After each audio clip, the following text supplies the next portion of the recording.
បាទអរគុណព្រះអង្គថ្ងៃនេះយើងនឹងចូលនៅក្នុងព្រះគម្ពីរមួយថេសាឡូនីកយើងសិក្សាតែមួយខទេនៅក្នុងថេសាឡូនីកជំពូក1ខ1បាទសម្បត្តិប៉ុលស៊ីវ៉ាននិងធីម៉ូថេយើងខ្ញុំផ្ញើមកពួកជំនុំនៅក្រុងថេសាឡូនីកដែលនៅក្នុងព្រះដ៏ជាព្រះបិតានិងព្រះអម្ចាស់យេស៊ូវគ្រីស្ទ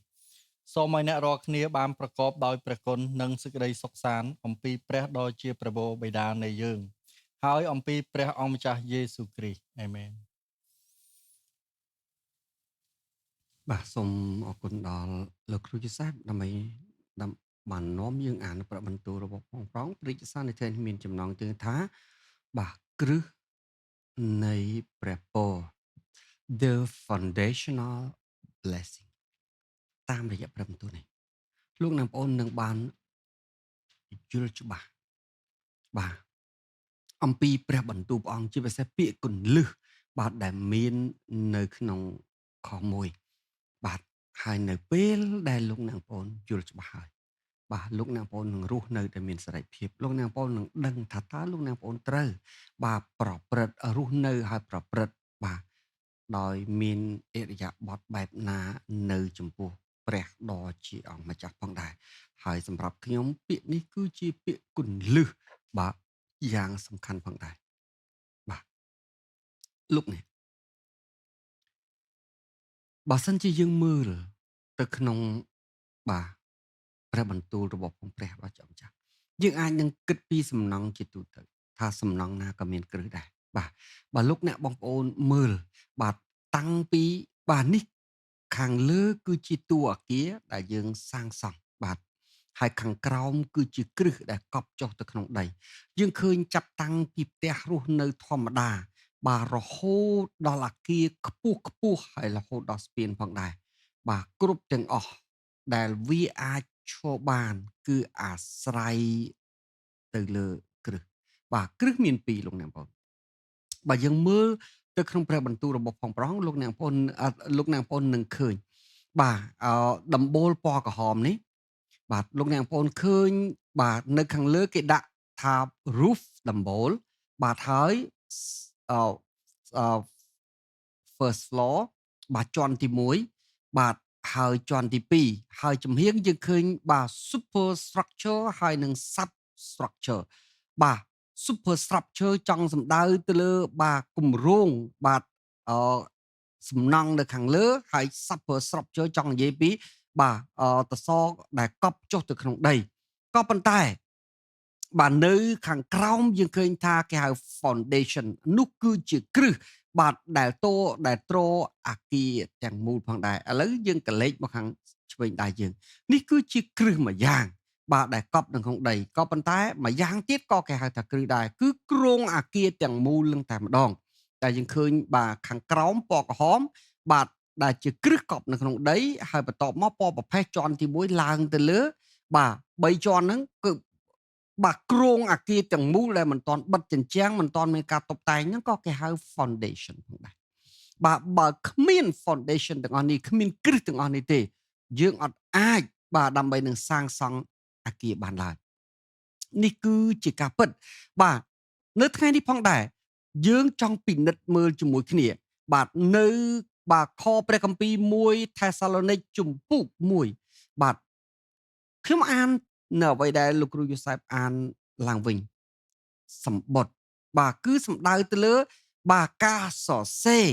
បាទដែលពោលបានសរសេរតាមរយៈការដឹកនាំនៃព្រះវិញ្ញាណរបស់ផងព្រះដ៏ជាអម្ចាស់បាទទៅកាន់ពួកជំនុំបាទដើម្បីកំសាន្តចិត្តលើកទឹកចិត្តគេជាពិសេសក្រុមជំនុំនេះទើបតែកកើតហើយពួកគេក៏កំពុងតែទទួលរងការបៀតបៀនរបស់ផងពួកសាសយូដាផងដែរអញ្ចឹងពោលបានសរសេរសម្បត្តិទៅកាន់គេថាម៉េចបាទប៉ុលស៊ីវ៉ាន់និងធីម៉ូថេបាទពួកគាត់នៅជាមួយគ្នានៅទីនោះបាទហើយបើយើងអឺមើលបាទគឺនៅក្នុងពេលដែលគាត់សរសេរសម្បត្តិនេះពោលកំពុងតែបាទបំរើព្រះជាម្ចាស់បណ្ដាដេតង់ដើម្បីចិញ្ចឹមជីវិតបណ្ដាណាយើងខ្ញុំផ្ញើមកពួកជំនុំនៅក្រុងថេសាឡូនីកដែលនៅក្នុងព្រះដ៏ជាព្រះវរបិតា បាទនឹងព្រះអម្ចាស់យេស៊ូវគ្រីស្ទបាទនេះគឺជាពាក្យទី1គាត់ថាពួកជំនុំបាទយ៉ាងម៉េចដែរពួកជំនុំថេសាឡូនីកគឺបាទគេមិននៅតែឯងទេជាការពិតប៉ូលអត់បាននៅជាមួយគេទេធីម៉ូថេអត់បាននៅជាមួយគេទេស៊ីលវ៉ានអត់បាននៅជាមួយគេទេអ្នកដឹកនាំដទៃផ្សេងទៀតអត់បាននៅជាមួយគេទេបាទពួកអ្នកទាំងនោះនៅទីតីពីប៉ូលបាទនៅទីតីពីពួកជំនុំថេសាឡូនីកក៏ប៉ុន្តែប៉ូលចង់ប្រាប់ពួកជំនុំថេសាឡូនីកថាកុំឲ្យភ័យកុំឲ្យអីគេបាទកុំឲ្យព្រួយបាទកុំឲ្យមានអារម្មណ៍ថាឯកោពីព្រោះអ្នកមិននៅតែម្នាក់ឯងទេចាប់តាំងពីថ្ងៃដែលអ្នកសម្រេចចិត្តទទួលព្រះយេស៊ូវជាម្ចាស់និងជាព្រះអង្គសង្គ្រោះចាប់តាំងពីថ្ងៃអ្នកសម្រេចចិត្តធ្វើជាប្រជារាស្ត្ររបស់ផងព្រះបាទគឺអ្នកនៅក្នុងព្រះរួចជាស្រេចទៅហើយអញ្ចឹងបានកន្លែងនេះគាត់ប្រើពាក្យថានៅក្នុងព្រះសំដៅទៅលើព្រះដ៏ជាព្រះវរបិតានិងក្នុងព្រះម្ចាស់ព្រះយេស៊ូវគ្រីស្ទទុកណាបងបាទ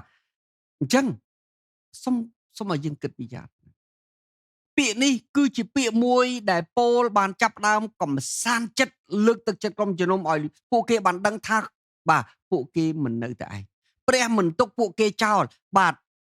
នោះឡើយកុំឲ្យគេគិតថាអូដោយសារអ្នកដឹកនាំអត់នៅជាមួយអញពួកអញទឹមតែជឿព្រះអង្គថ្មីថ្មោងបាទរងការបៀតបៀនបាទហើយបាក់ទឹកចិត្ត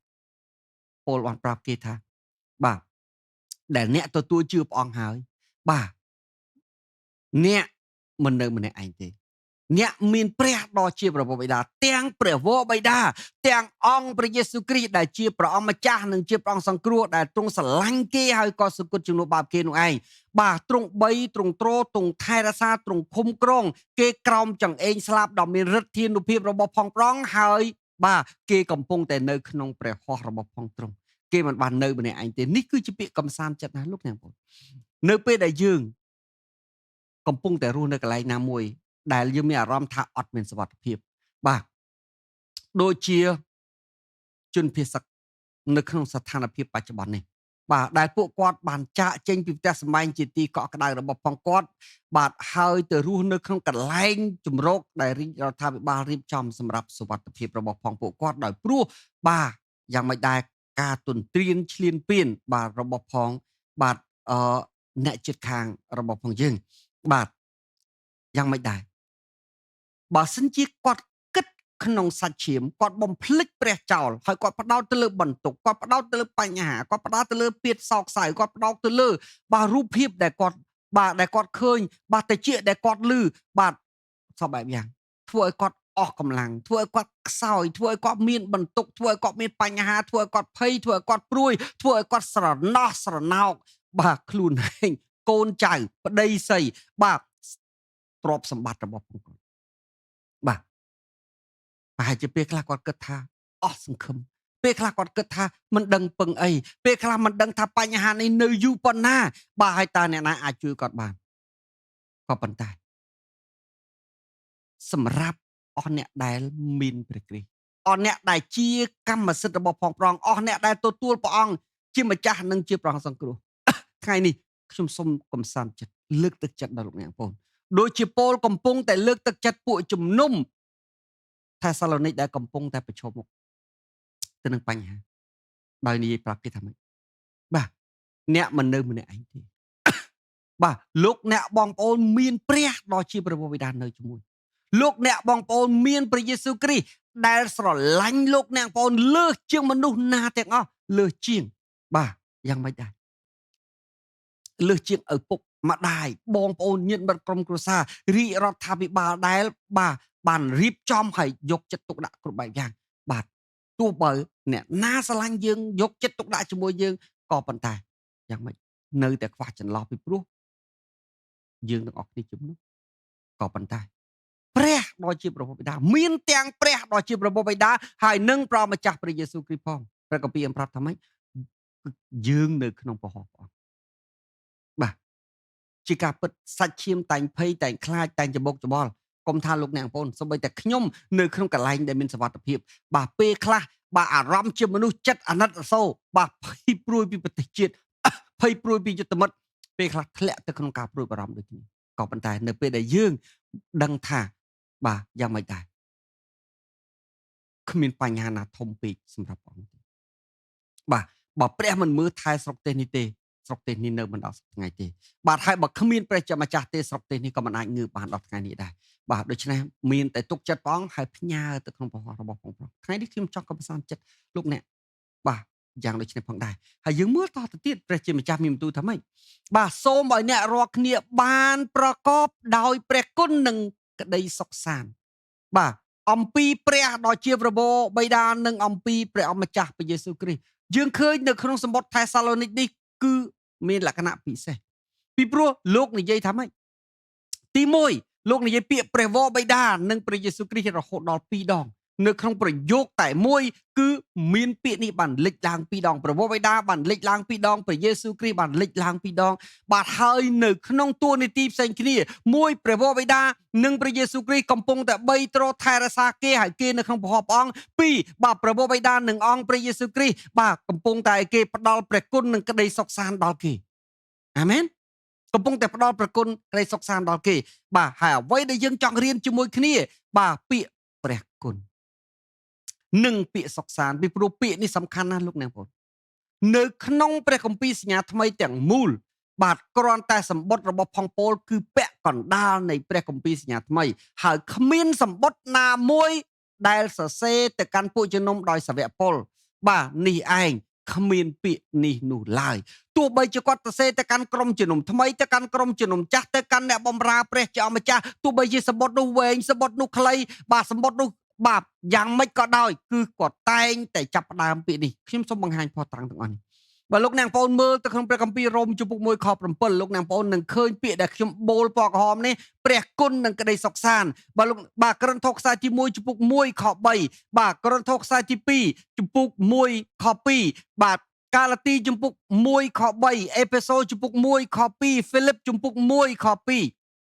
បាទហើយបើយើងមើលទៅក្នុងអត្ថបទខាងក្រោមទៀតយើងឃើញថាម៉េចកូឡូសជំពូក1ខ2 1ថេសាឡូនីកជំពូក1ខ1បាទ2ថេសាឡូនីកជំពូក1ខ2 1ធីម៉ូថេជំពូក1ខ2 2ធីម៉ូថេជំពូក1ខ2បាទទីតូសជំពូក1ខ4ភីលីម៉ូនជំពូក1ខ3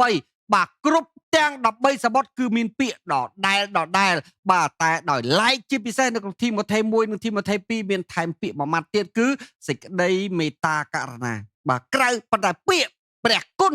និងសេចក្តីសុខសាន្តនេះគឺអត់ដែលបាត់ពីសម្បត្តិរបស់ផងគាត់ទេលោកអ្នកបងបើពាក្យនេះមិនសំខាន់ទេពលអត់យកមកនិយាយទេក៏ប៉ុន្តែដោយព្រោះពាក្យនេះវាជាគ្រឹះនៃជំនឿបាទគ្រឹះនៃព្រះពរគ្រឹះនៃការកំសាន្តចិត្តលើកទឹកចិត្តបាទគ្រឹះនៃបាទយ៉ាងមិនដែរជីវិតជាគ្រីស្ទបរិស័ទបានជាពលភ្ជាប់ពាក្យនេះមកបាទលោកចង់បង្ហាញយ៉ាងច្បាស់ថាពាក្យនេះសំខាន់ខ្លាំងណាស់នៅបាទពាក្យនេះចាំបាច់ណាស់សម្រាប់ក្រុមជំនុំបាទគឺជាគ្រឹះនៃជីវិតនៅពេលដែលពួកជំនុំបានយល់យ៉ាងច្បាស់អំពីពាក្យព្រះគុណនិងសុខសាន្តនេះពួកគេបាទយ៉ាងមិនដែរនឹងដោះឲ្យរួចពួកគេនឹងបានកំសាន្តចិត្តលើកទឹកចិត្តពួកគេនឹងទទួលព្រះពរពួកគេដើរទៅក្នុងសិទ្ធិអំណាចពួកគេនឹងរស់នៅដោយមានសេរីភាពហើយថ្ងៃនេះផងដែរហេតុផលដែលព្រះឲ្យខ្ញុំយកមកបង្រៀនបាទគឺដើម្បីឲ្យលោកអ្នកបងប្អូនត្រូវបានដោះឲ្យរួចពីគ្រប់ទាំងសេចក្តីភ័យខ្លាចបន្ទុកពីបញ្ហាឲ្យលោកអ្នកបងប្អូនបាទរួចពីចំណងវិញ្ញាណបណ្ណាសាឲ្យលោកអ្នកបងប្អូនបាទរួចបាទបាននាំលោកអ្នកបងប្អូនទៅកាន់សិទ្ធិអំណាចនាំលោកអ្នកបងប្អូនទៅកាន់ព្រះពរដូចគ្នាផងដែរដូច្នេះនេះគឺជាការសំខាន់សូមស្ដាប់ដោយយកចិត្តទុកដាក់បាទហើយឥឡូវនេះយើងមើលបាទយ៉ាងម៉េចដែរយើងចាប់ផ្ដើមសិក្សាពាក្យគន្លឹះជាមួយគ្នាផងដែរពាក្យថាព្រះគុណភាសាអង់គ្លេសប្រើពាក្យ grace បាទប៉ុន្តែនៅក្នុងភាសា Greek ពាក្យ grace នេះគឺពាក្យ charis បាទនៅក្នុង strong បាទ concordance G នេះ stand for grace បាទពីព្រោះព្រះគម្ពីរសញ្ញាថ្មីសរសេរដោយភាសា Greek G 5485ពាក្យ charis បាទមកពីពាក្យអីគេពាក្យថា gracious បាទ as យ៉ាងម៉េចដែរ gratifying of manner or acts abstract or concrete literal or figurative or spiritual បកប្រែថាម៉េចបាទសេចក្តីមេត្តាករុណាដូចជាយ៉ាងម៉េចដែរដូចជាបាទយើងហៅថាជាអត្តន័យឬអត្តរូបបាទ គឺឬក៏អីគេជារបៀបឬក៏ជាទង្វើបាទរូបិយឬក៏ជាក់ស្ដែងបាទជាព្យញ្ជនៈប្រៀបធៀបឬក៏យ៉ាងមិនដែរគឺជាសេចក្តីខាងឯព្រលឹងវិញ្ញាណ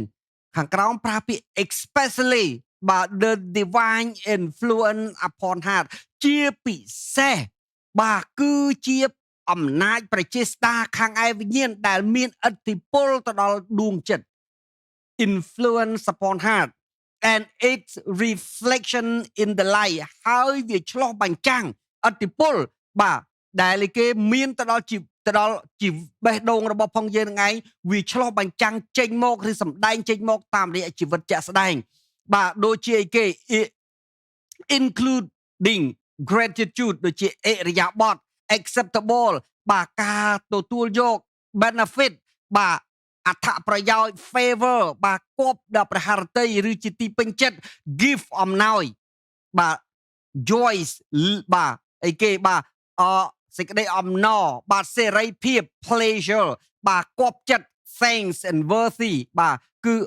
ពីអរព្រះគុណហើយនឹងបាទការតម្លៃឬក៏ការដឹងគុណជាដើមនេះគឺជាពាក្យ grace ដូច្នេះអ្វីដែលលោកអ្នកបងប្អូនចាប់អារម្មណ៍បើមិនចាប់អារម្មណ៍ទាំងអស់ទេលោកអ្នកបងប្អូនអាចចាប់អារម្មណ៍ត្រឹមពាក្យថា the divine influence upon the heart បាទគឺអំណាចខាងឯវិញ្ញាណដែលជះឥទ្ធិពលទៅដល់បេះដូងឬទៅដល់ដួងចិត្តរបស់ផងយើងហើយយ៉ាងមិនដែរកែប្រែមានឥទ្ធិពលមានអំណាចនៅលើដួងចិត្តរបស់ផងយើងហើយទីបញ្ចប់យ៉ាងមិនដែរវាជះចេញមកក្រៅតាមរយៈជីវិតរបស់ផងយើងបាទតាមរយៈអិរិយាបថពាក្យសម្ដីកាយវិការអាកប្បកិរិយាបាទអាមែននេះគឺជាពាក្យ grace ឥឡូវនេះយើងមើលពាក្យមួយទៀតបាទសំទោសពាក្យ grace ដដែលអញ្ចឹងពាក្យ charis បាទគឺជាអំណោយទានដ៏មានសេរីភាពបាទនឹងបាទយ៉ាងមិនដែរនឹងមិនសមនឹងទទួលបានដែលយើងម្នាក់បាទសម្រាប់យើងម្នាក់គឺជាអំណោយដ៏មានអំណាចពីព្រះជាម្ចាស់បាទគឺជាប្រភពនៃជីវិតគ្រីស្ទបរិស័ទទាំងអស់អញ្ចឹងអានេះគឺជាពាក្យ grace ឬក៏ហៅ charis បាទសម្រាប់ពួកជំនុំថេសាឡូនីកបាទដែលគេកំពុងតែទទួលយកនៅការបៀតបៀនគឺជាការរំលឹកដ៏ល្អពីជំហរបាទរបស់ផងគេបាទនៅចំពោះព្រះចម្ចាស់បាទគឺអំណោយទានមួយដែលមិនមែនផ្អែកទៅលើការប្រព្រឹត្តដ៏ឥតខ្ចោះរបស់ផងគេតែគឺពឹងផ្អែកទៅលើព្រះគុណរបស់ផងព្រះជាអម្ចាស់អានេះពាក្យ grace ឥឡូវនេះយើងមើលពាក្យបាទគឺអីគេយើងមើលពាក្យថាសុខសាន្តបាទឬក៏សន្តិភាពក៏បានដែរបាទដែលអង់គ្លេសប្រើពាក្យ peace បាទប៉ុន្តែភាសាក្រិកប្រើពាក្យបាទ irene បាទពាក្យ irene ជាភាសាក្រិកដែលយើងបកប្រែថាសុខសាន្តឬសន្តិភាពនេះឯងបាទគឺជាឫសកែវដែលមកអំពីភាសា Hebrew ដែលមានន័យថា shalom បាទគឺជាពាក្យមួយបាទដែលអីគេបាទគឺជាពាក្យមួយបាទដែលនាំយើងឬក៏យ៉ាងមិនដែរបើយើងនៅកន្លែងនេះអាចនិយាយបានថា to join មានន័យថាពាក្យនេះមានន័យថាចូលរួមបាទ peace សន្តិភាពបាទទោះបីជាន័យប្រៀបធៀបឬក៏ន័យពិតប្រាកដបាទដូចជាការយ៉ាងមិនដែរ by implication prosperity បាទដូចជាការចូលរួមបាទឆ្ពោះទៅកាន់ភាពសម្បូរសប្បាយឬរុងរឿងបាទឬក៏យ៉ាងមិនដែរពាក្យថា quietness បាទភាពស្ងាត់ស្ងៀមបាទការសម្រាកឬសន្តិភាព set upon again បាទដែលចាប់ផ្ដើមសារជាថ្មីបាទមានន័យថាសន្តិភាពនោះបានបាត់បង់បាទបើលោកអ្នកបងប្អូនមើលទៅក្នុងព្រះគម្ពីរយើងឃើញយ៉ាងម៉េចបាទសន្តិភាពបានបាត់ពីផែនដីបាទបានបាត់ពីផែនដីនៅពេលដែលលោកអាដាមហើយនឹងអេវ៉ាបានបះបោរទាស់នឹងព្រះចម្ចាស់ហើយព្រះគម្ពីរលោកុបាទចំពុក3ខ10បានប្រាប់ថាម៉េចជំនួសមកវិញដោយភាពភ័យខ្លាចអាមែនជំនួសមកវិញដោយភាពភ័យខ្លាចបាទហើយចេញពីសេចក្តីភ័យខ្លាចគឺការច្រណែនក្តៅក្រហាយបាទរូបភាពគឺអីគេគ គឺកាអ៊ីនបានចាប់ផ្ដើមចំណែនហើយមានចិត្តក្តៅក្រហាយព្រះគម្ពីរប្រាពាក្យបាទជាមួយនឹងអេបលដែលជាប្អូនរបស់ផងខ្លួនចេញពីការក្តៅក្រហាយបាទគឺនៅក្នុងព្រះគម្ពីរលោកុបាទចំពុក4ខ8បាទកាអ៊ីនក៏ចាប់ផ្ដើមចងអាឃាតហើយទីបញ្ចប់ក៏សម្លាប់ប្អូនបាទដូច្នេះយើងឃើញថាយ៉ាងម៉េចដែរសន្តិភាពត្រូវបានបាត់ទាំងស្រុងអំពីផែនដីហើយនៅក្នុងព្រះគម្ពីរអេសាយបាទជំពូក9បាទខ6 700ឆ្នាំមុនការប្រសូតរបស់ផងព្រះគ្រីស្ទព្រះចောင်းម្ចាស់បាននាំដំណឹងល្អបាទគឺជាសេចក្តីទំនាយស្ដីអំពីបាទយ៉ាងម៉េចការស្ដារឡើងវិញនៅសន្តិភាពដែលត្រូវបានបាត់ទៅតាមរយៈការមិនស្ដាប់បង្គាប់លោកអាដាមពីព្រោះនឹងមានបាទទារកមួយអង្គយាងមកហើយនាំសន្តិភាពមកកាន់ពិភពលោកសាជាថ្មីនៅក្នុងអេសាយជំពូក9ខ6ព្រះគម្ពីរអំប្រាប់ថាម៉េចបុត្រមួយបានកើតដល់យើងព្រះទ្រង់ប្រទានបុត្រាមួយមកយើងឯការដែលគ្រប់គ្រងនៅលើស្មាបុត្រនោះហើយគេនឹងហៅព្រះនាមទ្រង់ថាព្រះដ៏ជួយគំនិតយ៉ាងអស្ចារ្យព្រះដ៏មានប្រជាស្ដាព្រះវរបិតាដ៏គង់នៅអស់កលជានិច្ចនិងម្ចាស់នៃមេត្រីភាពភាសាអង់គ្លេសប្រើពាក្យ5យ៉ាងទី1ហៅថាអីគេបាទHis name shall be called wonderful អស្ចារ្យឈ្មោះរបស់ព្រះអង្គទៅហៅថាព្រះអស្ចារ្យដែល His name បាទ shall be called counselor ឈ្មោះរបស់ព្រះអង្គត្រូវហៅថាបាទជាទីប្រឹក្សាបាទជាអ្នកកំសាន្តចិត្តជាអ្នកលើកទឹកចិត្តដ៏អស្ចារ្យណាឈ្មោះរបស់ផងព្រះអង្គ His name shall be called the mighty God ព្រះដ៏មានឫទ្ធិអំណាចបច្ចេស្តា His name shall be called everlasting Father ព្រះវរបិតាដ៏គង់នៅអកាលជានិច្ច His name called but shall be called the Prince of Peace ហេតុបាទដូច្នេះនេះគឺជាតួនាទីទាំង5ដែលទារកមួយអង្គត្រូវយាងមកបាទដើម្បីនឹងស្ដារពិភពលោកនេះឡើងវិញបាទទាំងធម្មជាតិទាំងប្រជារាស្ត្រដែលរស់នៅក្នុងប្រហោះដ៏បរិសុទ្ធរបស់ផងប្រឹងហើយយើងដឹងថាបាទទីរូបនោះគឺជាអង្គព្រះយេស៊ូវគ្រីស្ទដែលនៅក្នុងរដូវកាលបច្ចុប្បន្ននេះគឺជាពេលវេលានៃការបាទរំលឹកដល់ការប្រសូតរបស់ផងប្រងបាទអញ្ចឹងព្រះគម្ពីរប្រើពាក្យថាម៉េចព្រះអង្គគឺជាព្រះអង្គម្ចាស់នៃមេត្រីភាពអាមែនបាទអញ្ចឹងព្រះគម្ពីរចង់បញ្យល់ថាសន្តិភាពដែលបានបាត់បង់បាទហើយនាំឲ្យមនុស្សមានការអីគេនាំឲ្យមនុស្សការមួម៉ៅក្តៅក្រហាយខឹងបាទប្រមាថចងអាឃាតកាប់សម្លាប់បាទហើយធ្វើឲ្យពិភពលោកច្បុកច្បល់នេះបាទនៅថ្ងៃមួយវាអត់អញ្ចឹងទៀតទេពីព្រោះនៅថ្ងៃមួយព្រះនៃម្ចាស់សន្តិភាពព្រះអង្គយាងមកហើយទ្រង់ចាប់ផ្ដើមស្ដារសន្តិភាពសារជាថ្មីឡើងវិញហើយយើងឃើញយ៉ាងម៉េចដែរនៅក្នុងព្រះគម្ពីរអេសាយដដែលបាទប្រមាណជំពូកក្រោយមកអេសាយដដែលត្រូវបានព្រះចောင်းម្ចាស់ប្រើហើយនៅក្នុងខ1រហូតដល់ខ3បាទបានបង្ហាញអំពីព្រះអរោហណដដែលបាទនៅក្នុងទម្រង់មួយផ្សេងទៀតព្រះវិញ្ញាណនៃព្រះម្ចាស់បាទយេហូវ៉ាទ្រង់សន្ធិដ្ឋលើខ្ញុំបាទពីព្រោះព្រះយេហូវ៉ាទ្រង់បានចាក់ប្រេងខ្ញុំឲ្យផ្សាយដំណឹងល្អដល់មនុស្សតលក្រទ្រង់បានចាត់ខ្ញុំឲ្យមកដើម្បីនឹងប្រោះមនុស្សដែលមានចិត្តសង្រេងហើយប្រកាសប្រាប់ពីសេចក្តីប្រោះលោះដល់ពួកឆ្លើយបាទហើយនឹងការដោះលែងដល់ពួកដែលជាប់ចំណងព្រមទាំងប្រកាសប្រាប់ពីឆ្នាំដែលព្រះយេហូវ៉ាទ្រង់សពប្រតិនឹងពីថ្ងៃដែលព្រះនៃយើងខ្ញុំនឹងសងសឹកហើយកំសាន្តចិត្តនៃអស់អ្នកដែលសោយសោកនឹងចែកឲ្យអស់អ្នកដែលសោយសោកនៅក្រុងស៊ីយ៉ូនបានភួងលំអជំនួសផេះប្រេងនៃសេចក្តីអំណរជំនួសសោកសៅព្រមទាំងពាក់អាវនៃសេចក្តីសរសើរជំនួសទុក្ខធ្ងន់ដែល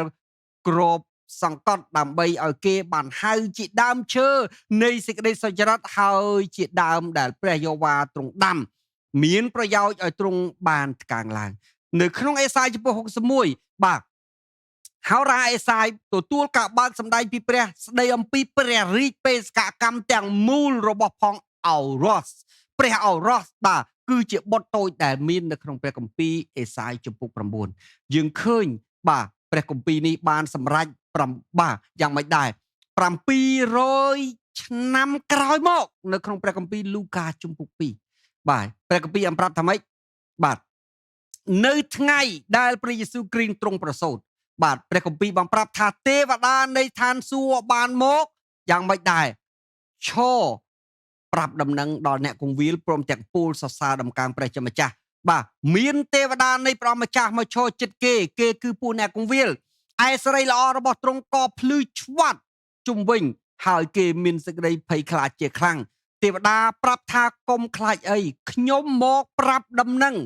ដល់អ្នករាល់គ្នាពីសេចក្តីអំណរយ៉ាងអស្ចារ្យទេវតាប្រាប់ថាវត្តមានរបស់ផងពួកលោកគឺមកដើម្បីប្រាប់ដំណឹងល្អមិនមែនដល់ពួកអ្នកគង្វាលតែប៉ុណ្ណោះមិនមែនដល់មេរៀមយូសែបតែប៉ុណ្ណោះបាទប៉ុន្តែប្រាប់ដំណឹងល្អ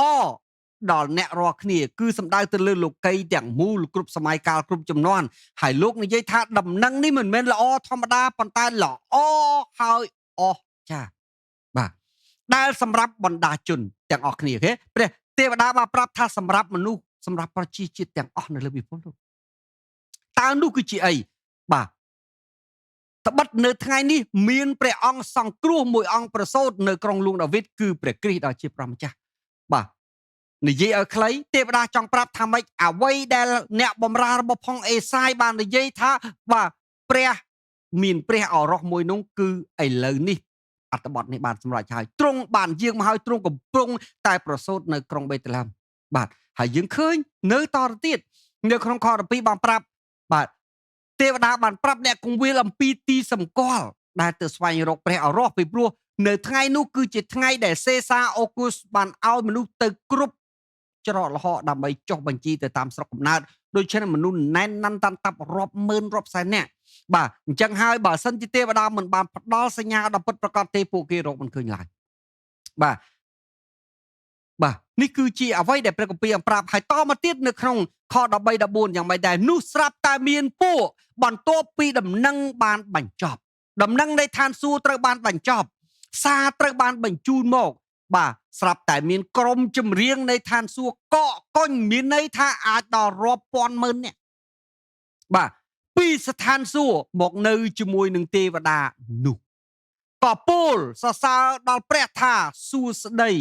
បាទសួស្ដីគឺជាពាក្យស្វាគមន៍ដល់ព្រះអរោះដែលព្រះអង្គជាព្រះដ៏មើលមិនឃើញបានប្រសូតមកជាមនុស្សដែលមើលឃើញបាទនៅស្ថានដ៏ខ្ពស់បំផុតបាទហើយសេចក្តីសុខសាន្តនៅផែនដីនៅកណ្ដាលមនុស្សដែលជាទីគប់ប្រតិដល់ព្រះសារខ14បាននិយាយយ៉ាងច្បាស់ថា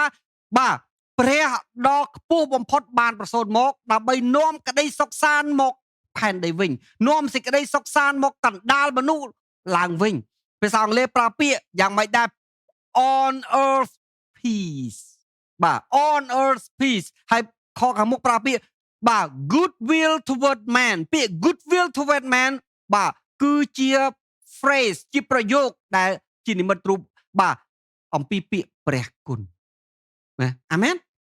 អញ្ចឹងលោកអ្នកបងប្អូនតាមនៅអ្វីដែលទេវតាបានប្រាប់ហើយតមកទៀតយើងឃើញយ៉ាងម៉េចដែរនៅក្នុងព្រះគម្ពីរលូកាជំពូក2បាទហើយយើងឃើញបន្តមកយើងឃើញនៅក្នុងព្រះគម្ពីរលូកាជំពូក4យ៉ាងម៉េចបាទ30ឆ្នាំក្រោយមកពីព្រឹត្តិការណ៍ដែលពួកទេវតាបានប្រាប់នោះឯងយ៉ាងម៉េចព្រះយេស៊ូវបានចាប់ផ្ដើមចេញបំពេញព្រះបរមភារកិច្ចហើយទ្រង់ដល់ដែលជាអ្នកអាននៅព្រះគម្ពីរដែលអេសាយបានចែងទុកអំពីទ្រង់នៅក្នុងអេសាយ61ព្រះអង្គនិយាយថាម៉េចគេក៏យកព្រះគម្ពីរហោរាអេសាយមកឲ្យទ្រង់ហើយទ្រង់ក៏បើកនោះទ្រង់រកបាទពីព្រោះព្រះគម្ពីរសម័យដើមបាទបើអេសាយអញ្ចឹងគឺអត់មានចម្ពោះអត់មានខទេសរសេរជា scroll តាំងពីដើមដល់ចប់តែម្ដងមានតែពាក្យដកឃ្លាតែប៉ុណ្្នឹងឯងអញ្ចឹងហើយបាទបើសិនជាពេលបច្ចុប្បន្ននេះបាទអ្វីដែលព្រះអង្គរកនេះគឺនៅក្នុងចម្ពោះ61បាទគឺនៅចិត្តខាងក្រោយឯណោះបាទអញ្ចឹងហើយបាទព្រះគម្ពីរប្រើពាក្យបាទគឺពាក្យនេះបង្ហាញពីចេតនារបស់ផងបងដែលចង់ប្រាប់គេថាបាទតើទ្រង់ជានរណាបាទព្រះគម្ពីរដែលអ្នកបម្រើរបស់ផងប្រងបានទាយដោយនៅព្រះវិញ្ញាណឥឡូវបានសម្រេចហើយនោះគឺជាអង្គនេះឯងអញ្ចឹងហើយបាទព្រះគម្ពីរប្រាប់ថាម៉េចទ្រង់រកឃើញត្រង់កន្លែងដែលមានសេចក្តីចែងទុកថាព្រះវិញ្ញាណព្រះម្ចាស់សន្ធិដ្ឋលើខ្ញុំពីព្រោះទ្រង់បានចាក់ប្រេងតាំងខ្ញុំឲ្យផ្សាយដំណឹងល្អដល់មនុស្សទាល់ក្រទ្រង់ចាត់ខ្ញុំឲ្យមកដើម្បីប្រោះមនុស្សដែលមានចិត្តសង្រេងហើយប្រកាសប្រាប់ពីសេចក្តីប្រោះរួចពួកឆ្លើយនិងសេចក្តីភ្លឺឡើងវិញដល់មនុស្សខ្វាក់ហើយដល់មនុស្សឲ្យរួចបាទដល់មនុស្សដែលគេបាទ ត្រូវគេជិះជាន់ឲ្យរួចព្រមទាំងប្រកាសពីឆ្នាំដែលព្រះបានព្រះម្ចាស់បានកំណត់ទុកមែនកាលទ្រង់បានបិទព្រះគម្ពីរប្រគល់ដល់ពួកសាលាបាទអ្នករក្សាសាលាវិញហើយនោះទ្រង់គង់ចុះឯពួកអ្នកដែលនៅក្នុងសាលាក៏សម្លឹងមើលទ្រង់បាទទ្រង់ចាប់តាំងមានបន្ទូលទៅកាន់គេនៅថ្ងៃនេះបទគម្ពីរនេះបានសម្រេចនៅត្រចៀកអ្នករកនេះហើយព្រះអង្គនិយាយច្បាស់អត់ស្មានអត់ផែនព្រះអង្គថាព្រះអង្គនឹងឯងគឺជាតួអង្គដែលត្រូវមកសម្រេចទំនាយអាមែនបាទនេះគឺជាការពិតអញ្ចឹងហើយបានជាអីគេបើលោកអ្នកបងប្អូនមើលតទៅទៀតយ៉ាងម៉េចមុនពេលព្រះអង្គយាងទៅកាន់ជើងឆ្កាងនៅក្នុងពេលដែលព្រះអង្គធ្វើដំណើរគ្រប់ច្រកល្ហកដើម្បីផ្សាយព្រះបន្ទូលព្រះអង្គបាទយើងឃើញនៅក្នុងព្រះគម្ពីរម៉ាថាយចំពុក11ខ28ព្រះអង្គថាម៉េចបាទដោយព្រោះព្រះអង្គជាតួអង្គដែលនាំសន្តិភាពមកកាន់ផែនដីបាទនោះឯងតាមសេចក្តីទំនាយដែលព្រះដ៏ជាព្រះបិតាបានប្រទានពរដល់អេសាយនោះឯងបាទហើយក្រោយមកទៀត700ឆ្នាំក្រោយមក confirm ដោយទេវតានៃស្ថានសួគ៌បាទ30ឆ្នាំក្រោយមក confirm ដោយព្រះអង្គម្ចាស់ខ្លួនឯងហើយទីបញ្ចប់ព្រះអង្គបានសម្រេចថាម៉េចតើអ្នកណាខ្លះចង់ជប់សម្រាប់តើអ្នកណាខ្លះបាទចង់ដោះឲ្យរួចតើអ្នកណាខ្លះចង់រួចពីបន្ទុកនិងបញ្ហាហើយនៅក្នុងព្រះគម្ពីរម៉ាថាយជំពូក11ខ28ប្រាប់ថាម៉េចអស់អ្នកដែលនឿយព្រួយហើយផ្ទុកធ្ងន់នឿយចូលមកឯខ្ញុំនឹងឲ្យអ្នករាល់គ្នាឈប់សម្រាកចូលទទួលនឹមខ្ញុំហើយរៀននឹងខ្ញុំចោះត្បិតអ្នករាល់បាទត្បិតខ្ញុំស្លូតហើយអ្នករាល់គ្នាបាទហើយមានចិត្តសុភាពនោះអ្នករាល់គ្នានឹងបានសេចក្តីសម្រាកដល់ព្រលឹងពីព្រោះនឹមខ្ញុំបាទងាយហើយបន្ទុកខ្ញុំក៏ស្រាលព្រះអង្គប្រាប់ថាម៉េចបាទឥឡូវនេះសេចក្តីទំនាយបានសម្រេចហើយបាទព្រះនៃសេចក្តីសុខសាន្តបានយាងមកវិញហើយបានយាងមកកាន់ផែនដីហើយបាទតើអ្នកណាចង់ជប់សម្រាប់ពិតប្រាកដចូលមកឯព្រះអង្គបាទទទួលនឹមរបស់ព្រះអង្គរៀនជាមួយព្រះអង្គថាអ្នកនឹងបានសេចក្តីសុខសម្រាប់ហើយអ្វីដែលព្រះគម្ពីរបានពិចារណាថាសេចក្តីសុខសម្រាប់ពិតប្រាកដគឺចាប់ផ្ដើមពីខាងក្នុងចិត្តក្នុងគំនិតក្នុងព្រលឹងក្នុងវិញ្ញាណសូមនឹកចាំពីពាក្យឡើងវិញថាមិនដែល influence upon the heart បាទគឺឥទ្ធិពលរបស់ផងព្រះបានចាប់ផ្ដើមមានមកលើដួងចិត្តរបស់ផងយើងសំដៅទៅលើអីគេសេចក្តីឈប់សម្រាប់ពិតប្រាកដបានផ្លាស់ប្ដូរពីក្នុងមកក្រៅអាមែនផ្លាស់ប្ដូរពីក្នុងមកក្រៅហើយយើងឃើញតទៅទៀតយ៉ាងម៉េចដែរនៅក្នុងព្រះគម្ពីរយូហានចំពុក19បាទខ30នៅវិនាទីចុងក្រោយមុនពេលព្រះយេស៊ូវគ្រីស្ទបាទទ្រង់ដាក់ប្រជជនចុះព្រះអង្គបានមានបន្ទូលជាសាធារណៈថាគ្រប់យ៉ាងបញ្ចប់ហើយមានន័យថាម៉េចគឺព្រះអង្គចង់និយាយថាសន្តិភាពដែលបានបាត់បង់សន្តិភាពដែលអ្នកបម្រើព្រះអង្គបានសន្យាបាទសន្តិភាពនោះបានត្រឡប់មកវិញហើយបាទគឺតាមរយៈព្រះយេស៊ូវគ្រីស្ទជាអង្គម្ចាស់និងជាព្រះអង្គសង្គ្រោះនេះឯងបាទទ្រង់គឺជាព្រះនៃសន្តិភាពទ្រង់យាងមកបាទយ៉ាងម៉េចដែរដើម្បីនាំនៅសន្តិភាពសម្រាប់ដល់ពិភពលោកទាំងមូលសូមចងចាំពាក្យទេវតាសន្តិភាពសម្រាប់មនុស្សគ្រប់គ្នាសន្តិភាពដល់ពិភពលោកទាំងមូលបាទហើយសន្តិភាពនោះឯងមានឥទ្ធិពលផ្លាស់ប្ដូរចេញពីខាងក្នុងមកខាងក្រៅអាមែន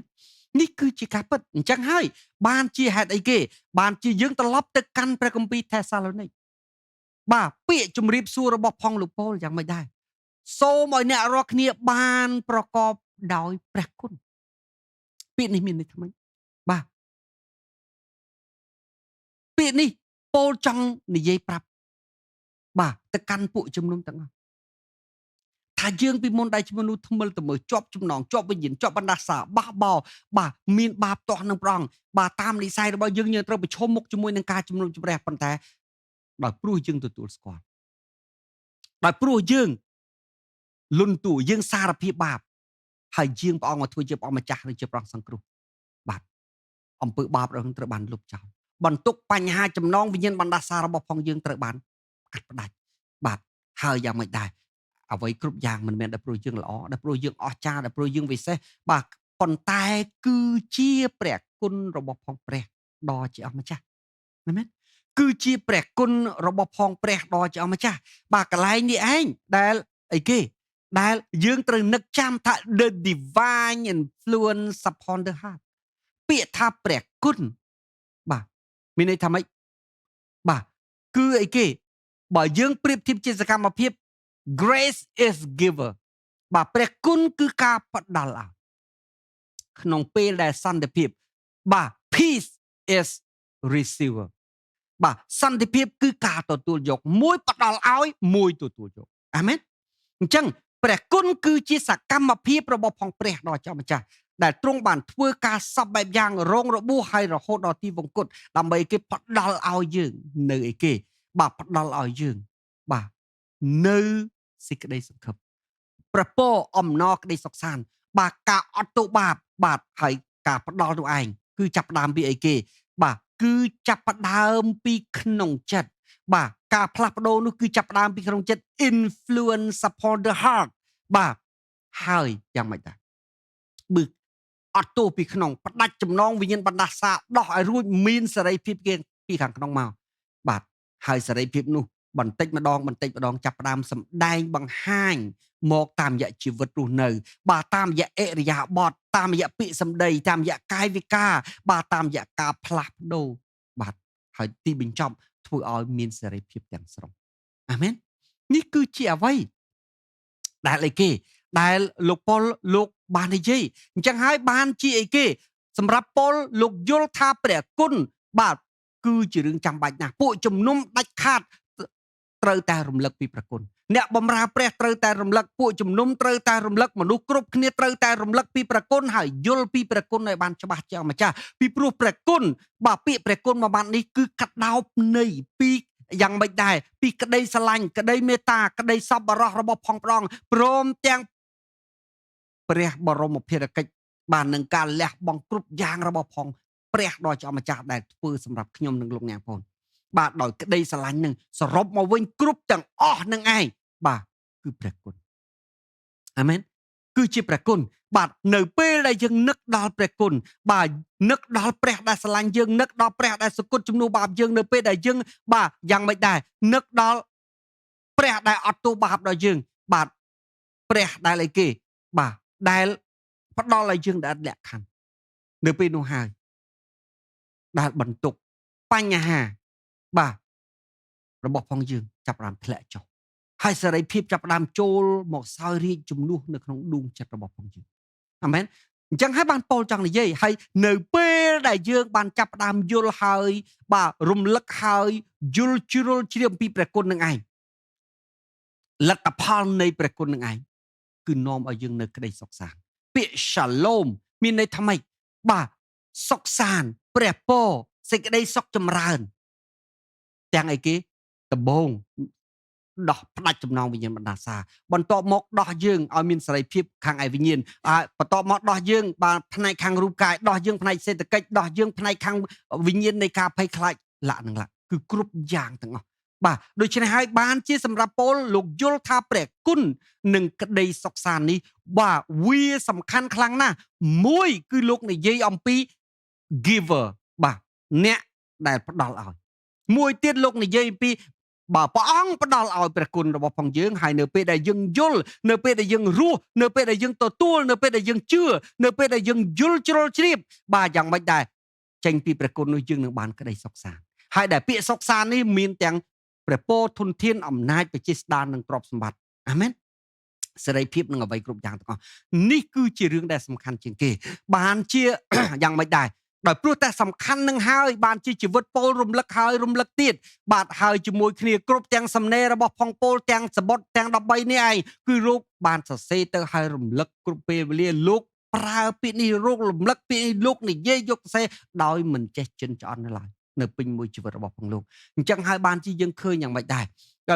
បាទសម្រាប់ពលផ្ទាល់លោកយល់ច្បាស់អំពីពាក្យទាំងពីរនេះហើយលោករស់នៅក្នុងអំណាចនៃពាក្យទាំងពីរនេះបាទហើយទីបញ្ចប់យ៉ាងម៉េចដែរមិនថាលោកលេចសំពៅមិនថាលោកជាប់គុកមិនថាលោកត្រូវគេបំពេញប៉ុន្តែលោកនៅតែមានសុខសាន្តហើយមិនត្រឹមតែរំដោះខ្លួនឯងឲ្យមានសុខសាន្តទេថែមទាំងកំសាន្តចិត្តអ្នកដទៃផងដែរបាទសង្ឃឹមថាព្រះបន្ទូលនេះនឹងជួយដល់លោកអ្នកបងប្អូន